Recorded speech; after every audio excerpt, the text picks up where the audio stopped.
வணக்கம். பரபரப்பு மீடியா செய்திகளுக்காக நான் ரோஷன். மத்திய ஈரானில் உள்ள முக்கிய ஈரானிய ராணுவ தளம் மீது தாக்குதல் நடத்தப்பட்டதாக இஸ்ரேலிய பாதுகாப்பு படை IDF தெரிவித்துள்ளது. தாக்கப்பட்ட ராணுவ தளத்திற்கு என்ன முக்கியத்துவம் என்றால், ஈரானிய ராணுவத்தின் தரையிலிருந்து தரைக்கு ஏவப்படும் ஏவுகணைகளை ஏவும் தளமாக அது செயல்பட்டது. அதாவது ஈரானில் இருந்து இஸ்ரேல் மீது ஏவப்பட்ட பாலிஸ்டிக் ஏவுகணைகள் அந்த தளத்திலிருந்தே அதிகம் ஏவப்பட்டதாக பாதுகாப்புத்துறை வட்டாரங்கள் கூறுகின்றன.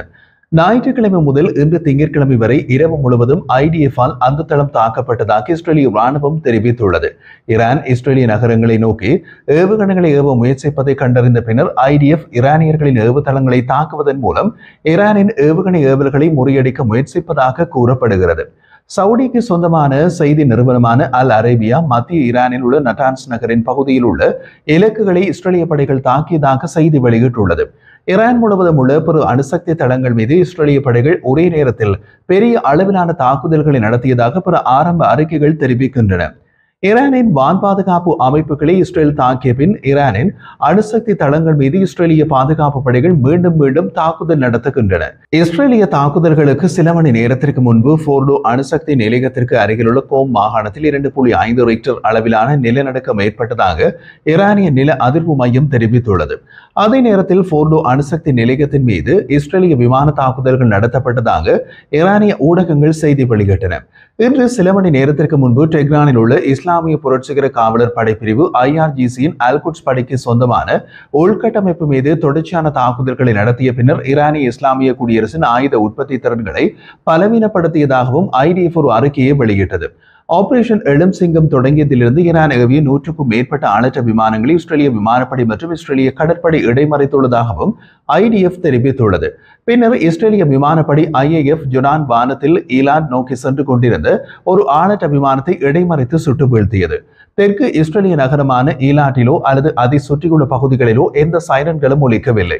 வெள்ளிக்கிழமை அதிகாலை டெஹ்ரான் மீது இஸ்ரேலிய தாக்குதல்களை தொடங்கிய சில மணி நேரத்திற்கு பின்னர் ஈரானின் சுப்ரீம் தலைவர் அலி கமேனி வடகிழக்கு டெஹ்ரானில் உள்ள லாவிசானில் உள்ள ஒரு நிலத்தடி தரையடி சுரங்கத்திற்கு மாற்றப்பட்டார் என்று ஈரானில் உள்ள 2 தகவலறிந்த வட்டாரங்கள் தெரிவித்தன. அவரது மகன் மொஜ்தபா உட்பட கமேனியின் குடும்ப உறுப்பினர்கள் அனைவரும் அவருடன் இருப்பதாக அந்த வட்டாரங்கள் தெரிவித்தன. அதிகாரிகளின் கூற்றின்படி இஸ்ரேலுக்கு எதிரான முன்பு நடந்த ராணுவ நடவடிக்கைகளான ட்ரூ ப்ராமிஸ் 1 மற்றும் ட்ரூ ப்ராமிஸ் 2 ஆகியவற்றின் போது சுப்ரீம் தலைவரின் குடும்பத்தினரும் தரையடி சுரங்கத்திற்கு அழைத்துச் செல்லப்பட்டனர். அந்த நேரத்தில் அலி கமேனியின் மகன் மொஜ்தபா அவரது பக்கத்தில் இருந்தார். ஆனால் அவரது 2 மகன்களான மசூத் மற்றும் முஸ்தபா அவருடன் தரையடி சுரங்கத்தில் இருக்கவில்லை. இப்போது அலி கமேனியின் மொத்த குடும்பமும் சுரங்கத்தில் உள்ளார்கள். ஞாயிற்றுக்கிழமை இஸ்ரேலில் இருந்து 2300 கிலோமீட்டர் தொலைவில் அமைந்துள்ள மஷாத் நகரத்தை இஸ்ரேல் முதல் தடவையாக குறிவைத்து தாக்கியது பற்றி பரபரப்பு மீடியா யூடியூப் சேனலில் நாம் இன்று வெளியிட்ட காணொலியில் தெரிவித்திருந்தோம். மத்திய கிழக்கில் உள்ள ஒரு தூதரக வட்டாரம் மஷாத் மீதான இஸ்ரேலிய விமான தாக்குதல் ஈரானின் சுப்ரீம் தலைவருக்கு ஒரு எச்சரிக்கை என்று தெரிவித்தார். அலி கமேனி ஈரானில் எங்கு இருந்தாலும் அவர் பாதுகாப்பாக இல்லை.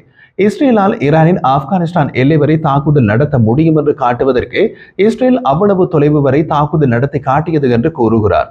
அவர் மேலும் தெரிவித்த போது இஸ்ரேல் தமது இளம் சிங்கம் ராணுவ நடவடிக்கையின் முதல் இரவிலேயே கமேனியை அளித்திருக்கலாம். ஆனால் ஈரானிய இஸ்லாமிய குடியரசின் யுரேனியம் செறிவூட்டல் திட்டத்தை முற்றிலுமாக அகற்றுவது குறித்து முடிவு செய்வதற்கான இறுதி வாய்ப்பை வழங்க இஸ்ரேலிய அரசாங்கம் அவரை உயிருடன் வைத்திருக்க தேர்ந்தெடுத்தது என்று தூதரக வட்டாரம் மேலும் கூறியது. ஈரானின் செறிவூட்டல் திட்டத்தை அகற்றுவதற்கு ஒப்புக்கொள்ள அலி கமேனிக்கு ட்ரம்ப் 2 மாத காலக்கெடுவை வழங்கியிருந்தார். இருப்பினும் ட்ரம்பின் எச்சரிக்கைகளையும் இஸ்ரேலின் எச்சரிக்கைகளையும் அலி கமேனி புறக்கணித்தார். இஸ்ரேலின் விமான தாக்குதல்கள் தொடங்கியவுடன் அந்த வாய்ப்பு மீண்டும் ஒரு முறை வழங்கப்பட்டுள்ளது. இந்த முறை இஸ்ரேலின் ராணுவ திறனை யதார்த்தமாக மதிப்பிடுவதற்கும் கமேனியின் செறிவூட்டல் திட்டத்தை கலைக்க உத்தரவிடுவதற்கும் அவருக்கு ஒரு சந்தர்ப்பம் வழங்கப்பட்டது என்று கூறப்படுகிறது. ஈரானின் முன்னாள் மன்னர் ஷாவின் மகனும் நாடு கடத்தப்பட்ட பட்டத்து இளவரசருமான ரிசா பக்லவி ஃபாக்ஸ் நியூஸுக்கு அளித்த பேட்டியில் அலி கமேனி ஈரானிய மக்களை மனித கேடயங்களாக பயன்படுத்துவதாகவும் இஸ்ரேலுடனான தற்போதைய மோதலுக்கு அவர் மட்டுமே பொறுப்பு என்றும் குற்றம் சாட்டியுள்ளார். அவர் மேலும் தெரிவித்த போது, எனக்கு கோபத்தை ஏற்படுத்துவது என்னவென்றால் அவர் என் சக நாட்டு மக்களை மனித கேடயமாக பயன்படுத்துகிறார்.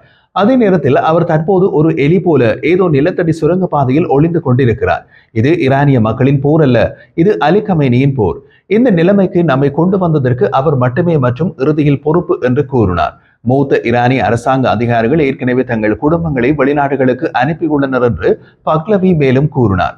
தேசிய பாதுகாப்பு கவுன்சிலின் தலைவர் ஷாக்ஜி ஹனக்வியை மேற்கோள் காட்டி இஸ்ரேலில் சேனல் 12 வெளியிட்ட செய்தியில், ஈரானியம் சுப்ரீம் தலைவர் அலி கமேனியை படுகொலை செய்ய இஸ்ரேல் வைத்திருந்த திட்டத்தை ட்ரம்ப் தடுத்து நிறுத்தியதாக ராய்ட்டர்ஸ் வெளியிட்ட செய்தி தவறானது. அரசியல் தலைவர்களுக்கு எந்த விதிவிலக்கும் இல்லை என்று செய்தி வெளியிட்டுள்ளது.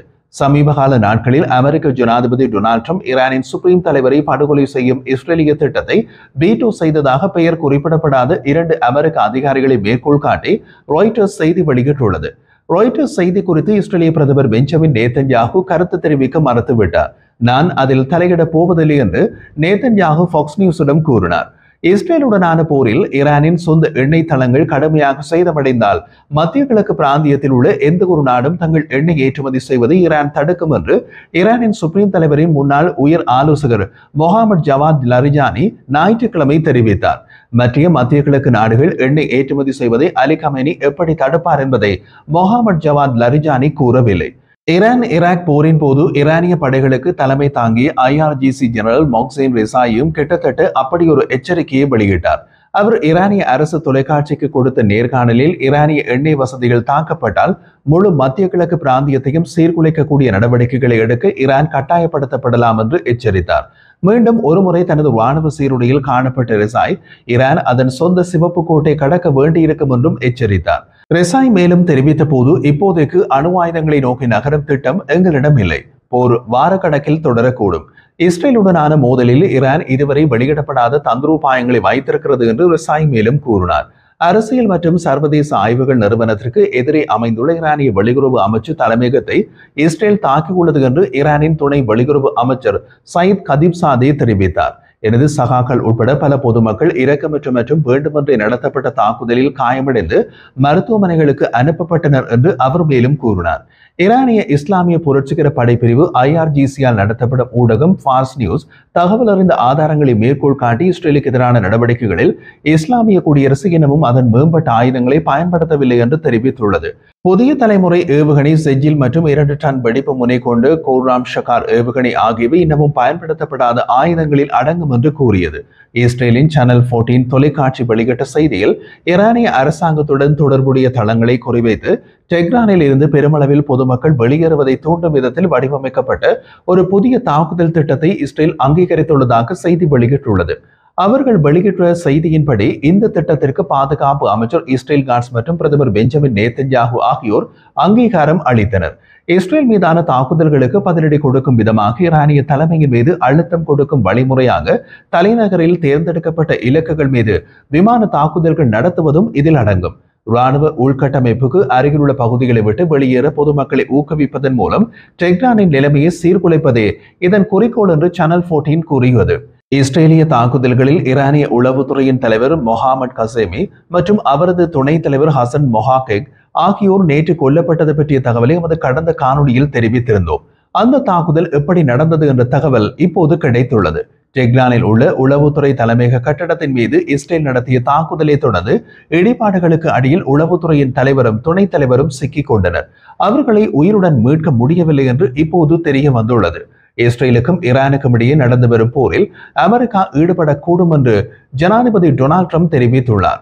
ட்ரம்ப் ABC நியூஸிடம் பேசிய போது, நாங்கள் அதில் ஈடுபட வாய்ப்பு உள்ளது, ஆனால் அமெரிக்கா தற்போது அந்த போரில் ஈடுபடவில்லை என்றும் கூறினார். இஸ்ரேல் ஈரான் போரில் ரஷ்ய ஜனாதிபதி புட்டின் மத்தியஸ்தராக பணியாற்றுவதற்கு தயாராக இருப்பதாகவும் ட்ரம்ப் கூறினார். அவர் தயாராக இருக்கிறார். அவர் இது குறித்து என்னை தொலைபேசியில் அழைத்து கூறினார். இது குறித்து நாங்கள் நீண்ட நேரம் பேசினோம் என்று ட்ரம்ப் கூறினார். கார் குண்டுகள் உட்பட வெள்ளிக்கிழமை முதல் இஸ்ரேலிய தாக்குதல்களில் குறைந்தது 14 ஈரானிய அணுவிஞ்ஞானிகள் கொல்லப்பட்டுள்ளனர் என்று ஞாயிற்றுக்கிழமை பாரசீக வளைகுடாவில் உள்ள 2 ஆதாரங்களை மேற்கோள் காட்டி ராய்ட்டர்ஸ் செய்தி வெளியிட்டுள்ளது. டெஹ்ரானில் காவல்துறை தலைமையகத்தை இஸ்ரேல் குறிவைத்ததில் பல காவல்துறையினர் காயமடைந்துள்ளதாக ஈரானிய காவல்துறை ஒரு அறிக்கையில் உறுதிப்படுத்தியது. டெஹ்ரான் குடியிருப்பாளர்கள் ஞாயிற்றுக்கிழமை பிற்பகல் முதல் இன்று அதிகாலை வரை இதுவரை இல்லாத அளவுக்கு மிகப்பெரிய தாக்குதல் அலையை பதிவு செய்தனர். ஒவ்வொரு அரை மணி நேரத்திற்கும் வெடிப்புகள் ஒலித்தன. இஸ்ரேலிய ராணுவம் சனிக்கிழமை இரவு டெஹ்ரானில் மட்டுமே 80க்கும் மேற்பட்ட இலக்குகளை தாக்கியதாக அறிவித்தது. மேலும் ஞாயிற்றுக்கிழமை பிற்பகலுக்குள் 250க்கும் மேற்பட்ட இலக்குகள் மற்றும் 720க்கும் மேற்பட்ட கூறுகள் தாக்கப்பட்டதாக கூறியது.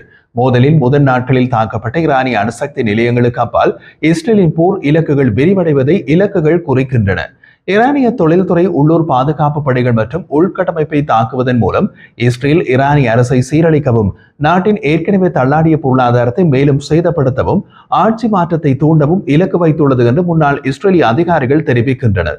சனிக்கிழமை இரவு எரிசக்தி உள்கட்டமைப்பு மீதான தாக்குதல்களுடன் இந்த மாற்றம் தொடங்கியதாக தெரிகிறது. உலகின் மிகப்பெரிய இயற்கை எரிவாயு வயலான ஈரானின் தெற்கு பார்ஸை இஸ்ரேல் தாக்கியது. அங்கு உற்பத்தியை நிறுத்தி தீ மூட்டியது. டெஹ்ரானுக்கு வெளியே ஒரு எரிபொருள் கிடங்கின் மீது நடத்தப்பட்ட மற்றொரு தாக்குதலில் ஒரு பெரிய தீ விபத்து ஏற்பட்டது. இது மொபைல் காணொளி மற்றும் புகைப்படங்களை எடுக்கும் கூட்டத்தை ஈர்த்தது. ஞாயிற்றுக்கிழமை மற்ற இடங்களில் விமான நிலையங்கள், மின்னணு உற்பத்தி ஆலைகள், காவல் நிலையங்கள், ஒரு விமான பராமரிப்பு தளம் மற்றும் டெஹ்ரானின் மசூதிகளை ஒருங்கிணைக்கும் ஒரு அலுவலகம் ஆகியவை இஸ்ரேலின் தாக்குதல் இலக்குகளாக இருந்ததாக ஈரானிய சமூக ஊடக காணொளிகள் மற்றும் அரசு ஊடக அறிக்கைகள் தெரிவிக்கின்றன. நகர்ப்புறங்களில் இருந்து வந்த பல காணொளிகள் போக்குவரத்து மற்றும் பாதசாரிகளிடமிருந்து சில மீட்டர் தொலைவில் உள்ள தாக்குதல் இடங்களை காட்டின.